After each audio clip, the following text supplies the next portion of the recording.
So if we're looking at getting results that we do want in our life, that you can manifest physical things like money, a house, a relationship. You can manifest states of being. Yeah. You know, I want to be more joyful. I want to be more confident. Yeah.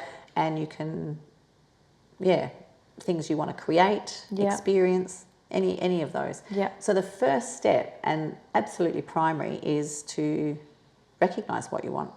So to be able to actually think about the things that you want and decide, that's for me. I'm gonna have that. Now, the next thing most people do is the wrong step, and that is to go, oh, I've got no idea how that can happen. But then you start focusing on things you don't want, like the lack of resources and the lack of ability or the lack of whatever. And so then you've churned the channel to, that's become your goal. Your thinking directs your focus, and where you focus is where the energy goes, and that's what gets produced, if you like.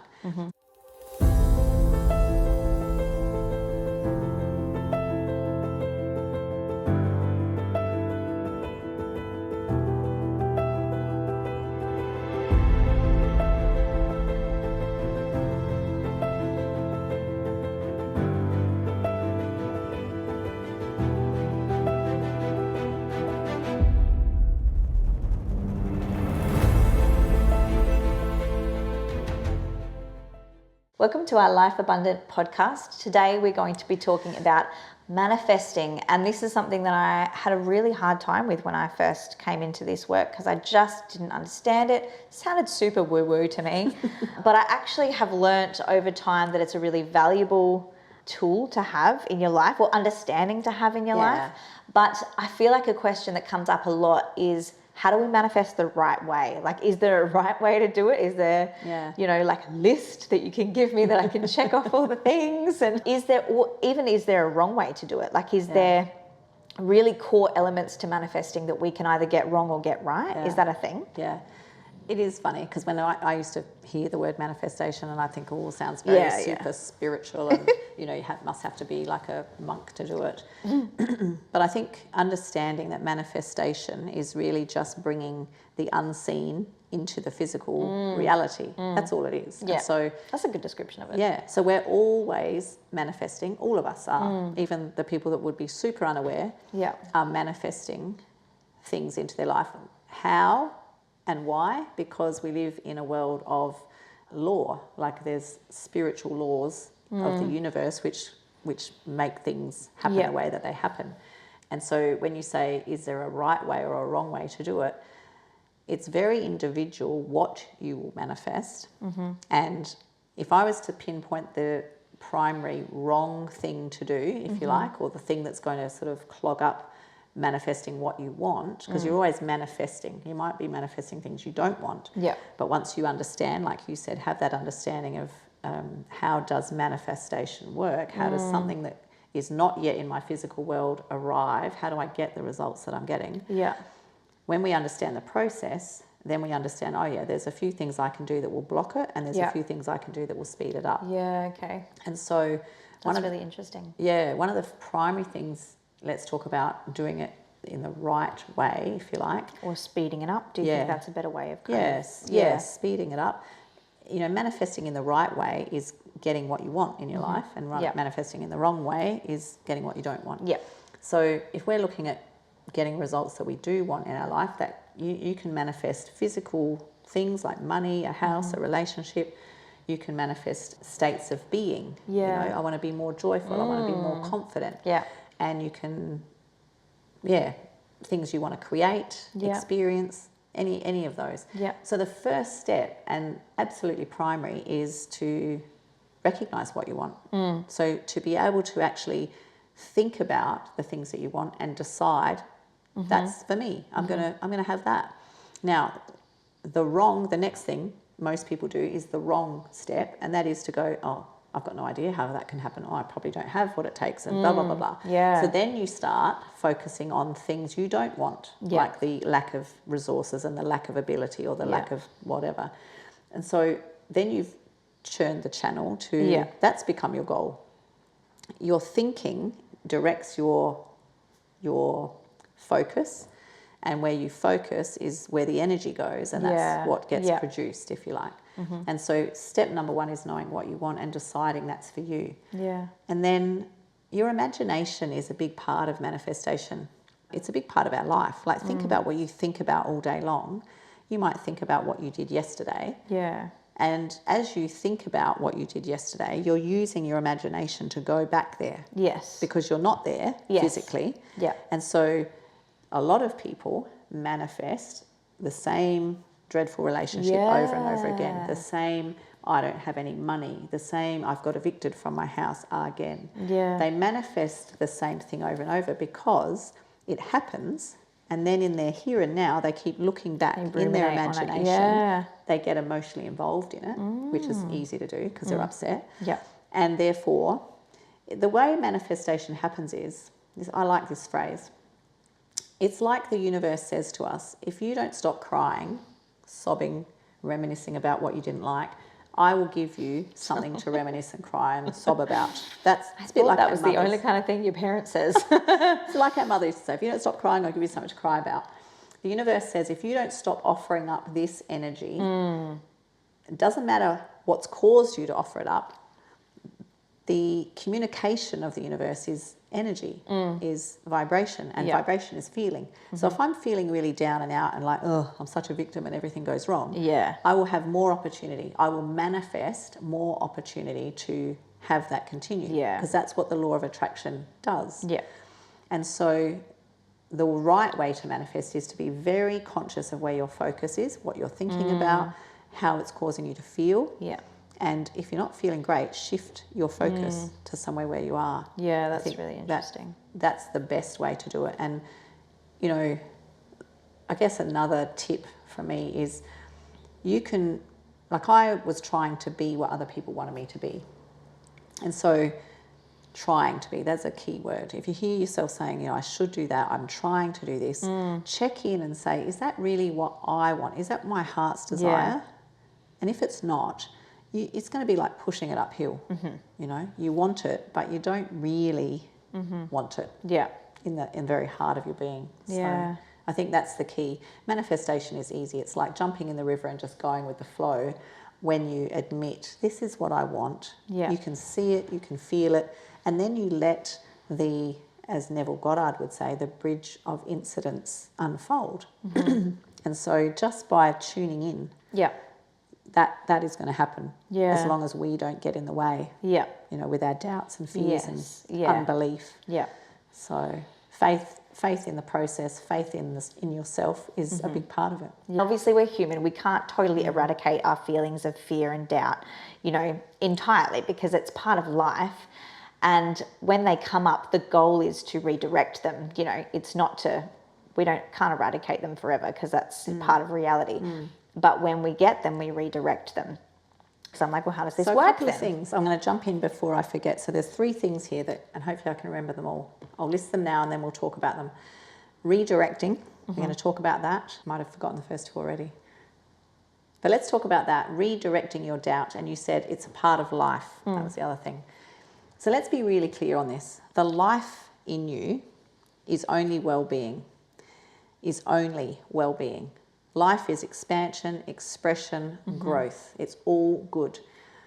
When people say, and it's not true, that doubt and fear is a part of life. Now, it's a part of our life experience, yes, but it's not a part of the life in us. The life in us, and again, look at a young child, there's no fear, doubt, worry in them.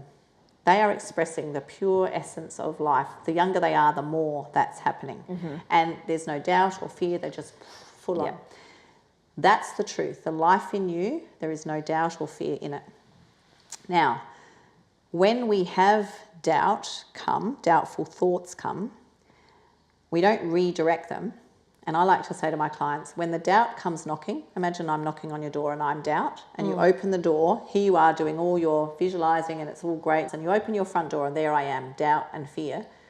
You don't redirect me, you just shut the door. You don't even touch me. Like if I got a foot in the door, you'd kick it out and you just... So do not even entertain it for a minute. As soon as that doubtful thought comes into your mind, you don't redirect that thought, you just cut it right off.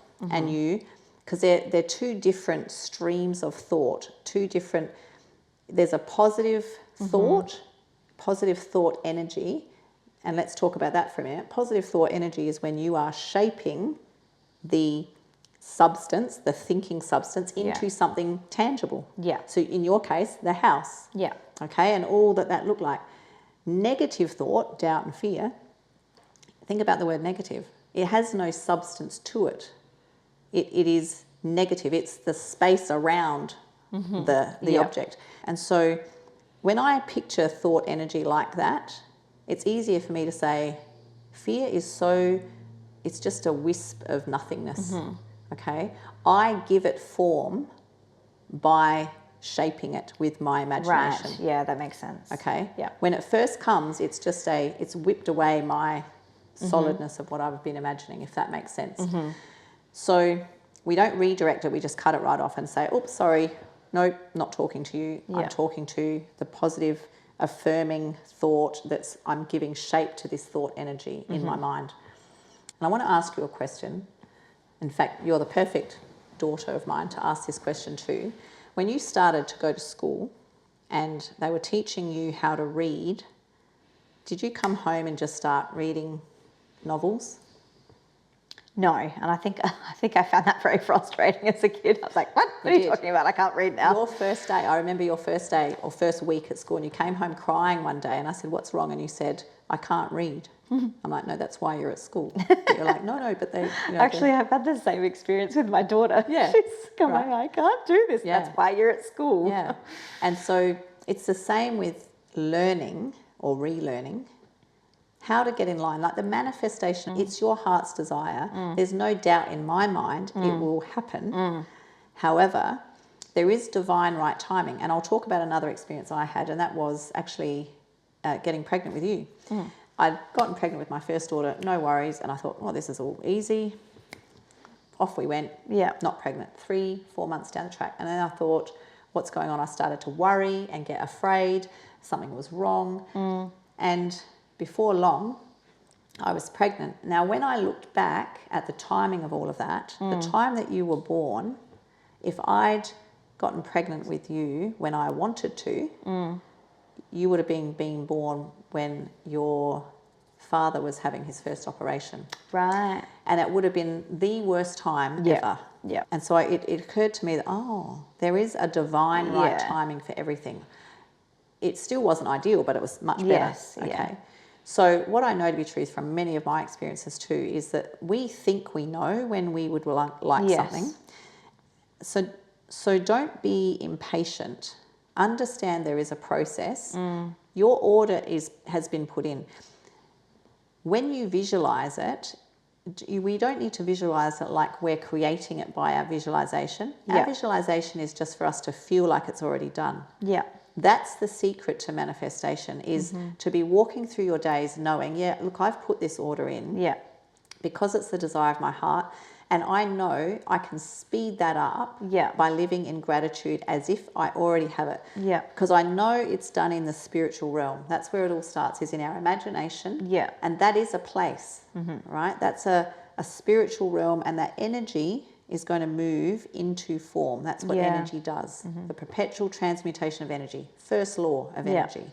So I hold that image not so that the universe gets the message, but for me to go, that's how I'll feel when it's done. A bit like when we book an overseas trip and you know you're going. You've got a bit of a spring in your step because you're like, going on an overseas trip. It's happening. Yeah. And really what happens in that whole unfolding is we allow it. People that live in fear and doubt, it never happens for them, because the fear and the doubt basically close the reception of it. They're more involved in, I haven't, I can't, there's no way. It blocks the reception of it and slows it right down, if at all. Yeah. You have to believe that, and that's the change in us that has to happen before we can receive it. That's, the faith that is happening, like it's happening now as we sit here. Things in the unseen realm, if you like, are being moved into place, and you're so unaware of them. But you know it's happening.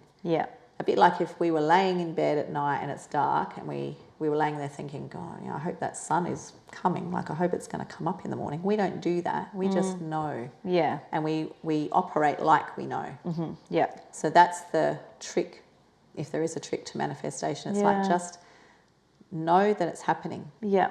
And I think understanding the value of your desire. When you have a desire of your heart and you can honestly say, and I live like this now, I've just recently made a decision to travel a few months ago based on a real desire of my heart. Yeah. It wasn't just a whim. It was like, no, I really feel to do this. Yeah. And so the means were not apparent to me at the time. But as I stepped forward knowing that it'll all come together, it all came together. Yeah. Yeah. Okay. Yeah. But it was a faith. Faith is a big part of it. Faith in the process. Yeah. And faith in your desire. Your desire means something. Yeah. Yeah, definitely. Yeah, that's really interesting. Thank you for joining us on our Life Abundant podcast. We love talking about manifestation. It's one of the topics we talk about quite often. And we have an excellent opportunity for you to book a free call with Di and talk about some of your dreams and your desires that you would like to manifest and like to learn how to manifest. So I'm going to leave a link in the description to book a call with Di. It's completely complimentary.